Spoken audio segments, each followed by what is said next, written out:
Сайн байна уу? Танд энэ өдрийн мэндийг хүргэе. Намайг Ука Төмөр гэдэг. Өнөөдрийнхөө бичлэгийг би асуултаар эхлүүлэх хүсэлтэй байна. Та өглөө болгон юу хийдэг вэ? Та өнөөдөр өглөө юу хийсэн бэ? Өчигдөр өглөө юу хийсэн бэ? Хэрвээ таны өнөөдрийн өглөөний үйлдэл өчигдрийнхтэй ижил биш бол өчигдөр өглөөний үйлдэл 2 хоногийн өмнөх үйлдэлтэй ижилхэн биш байгаа тохиолдолд танд өглөөний тогтсон үйлдэл байхгүй юм байна гэж ойлгож болох юм. Ихэнх өөрийгөө хөгжүүлэх номон дээр, жишээлбэл зөв хооллох номон дээр өглөөний хоолыг чухалчилсан байдаг. Дасгалын номон дээр өглөөнийхөө дасгалыг хамгийн түрүүнд хийхийг чухалчилсан байдаг. Амжилтын тухайн номон дээр өглөөний үйлдэлийг чухалчилсан байдаг. Яагаад гэвэл өглөөний үйлдэлээс тухайн өдөр их хамаардаг. Өглөөгөө амжилттай өнгөрөөх юм бол тухайн өдрийг амжилттай өнгөрөөж чаддаг.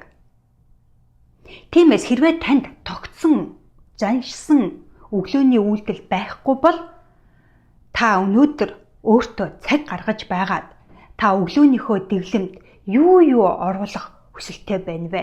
Та өглөө болгон юу хийж заншихыг хүсэж байна вэ гэдгээ бодож олоорой. Хэрвээ бодож олсон бол түүнийг бичиж тэмдэглээрэй. Хэрвээ бичиж тэмдэглэсэн бол түүнийгээ төлөвлөөрэй. Өглөөнийхөө үйлдэлийг бичиж тэмдэглэж төлөвлөөгүй тохиолдолд хизээч заншил болж чадахгүй. Тиймээс түүнийгээ бодож олоод бичээд түүнийгээ төлөвлөх нь маш чухал.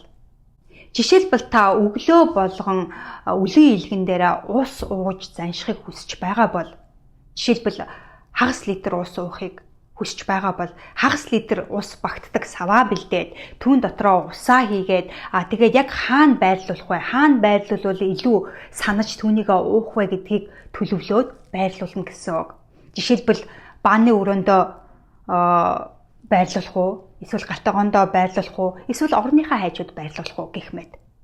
Хэрвээ өглөө болгон дасгал хийж заншихыг хүсэж байгаа бол өглөө та яг ямар дасгал хийх вэ гэдгээ бичиж тэмдэглээд төлөвлөх. Жишээлбэл өглөө босоод сүньяах хүсэлтэй байгаад зүгээр сүньяана гэд бичих юм бол түүнийгээ заншил болгож чадахгүй. Яагаад гэвэл өглөө босоод сүньяана, нэг сүньяагаал хүний залхуу хөрөнд болно.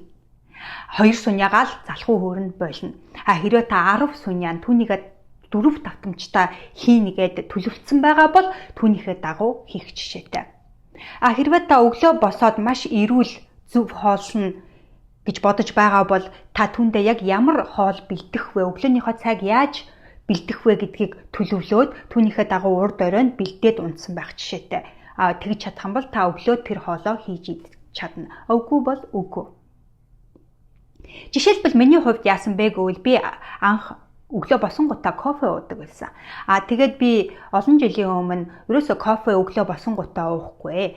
Ерөөсөө 1 литр ус ууж занших хүсэлтэй байсан учраас би 1 литр ус багтдаг саваа бэлдээд түүндээ усаа хийгээд яг кофе чанагчийнхаа хажууд тавьчихдаг байсан. Тэгээ өглөө босоод шууд нөгөө кофегаа чанах гээд очихоор яадаг вэ гэвэл нөгөө усаа харна, санана түүнийг ууна. Ууж дуусгаснаас кофегаа чанж уухгүй.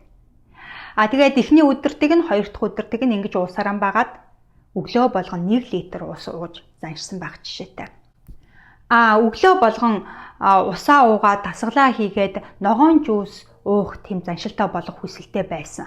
Тэгээд яасан бэ гэвэл ногоон жуусантай орох бүх зүйлүүдээ бэлдээд урд өдөр нь арилгаах юм байвал арилгаад, хэрчих юм байвал хэрчээд бэлдээд унтдаг байсан.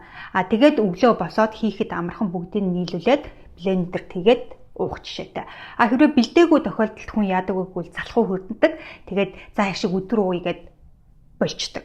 Өдөр уухгүй, орой ууя гэд хойшлуулна. Орой яах вэ? Оройнхоо хоолыг идээд тэр өдөр ногоон жуус уухгүй. За маргааш болъё гэд хүн хойшлуулдаг байх жишээтэй. Хэрвээ бид өглөө болгон өөрийгөө амжилттай хүн болгох үйлдэлийг хийж занших юм бол бид амжилттай хүн болж чадна. Тиймээс өнөөдөр сууж байгаад та өглөөнийхөө дэглэмд юу оруулах хүсэлтэй байна вэ? Түүнийгээ бодож олоод бичиж тэмдэглээд тэгээд бичиж тэмдэглэснээ төлөвлөөрөө. Тэгээд түүнийгээ маргааш хэрэгжүүлээрэй. Хүс, хий, хүр зөвхөн таны өөрийн хүсэл эрмэлзэл таныг амжилтанд хүргэнэ. Хэрвээ танд энэхүү бичлэг таалагдсан бол лайк дараа, цааш нь хэрэг болгох хүмүүст дамжуулаарай. Мөн иймэрхүү бичлэгүүдийг цаг тухайн үед нь имэйл хаягаар хүлээж авах хүсэлтэй байгаа бол uka@tömөрцөг.com руу ороод миний захин мэдээлэлд бүртгүүлээрэй. Мөн миний YouTube сувагт бүртгүүлээрэй. Ингэж бүртгүүлснээр би шинэ мэдээллийг таны имэйл хаяг руу илгээх болно.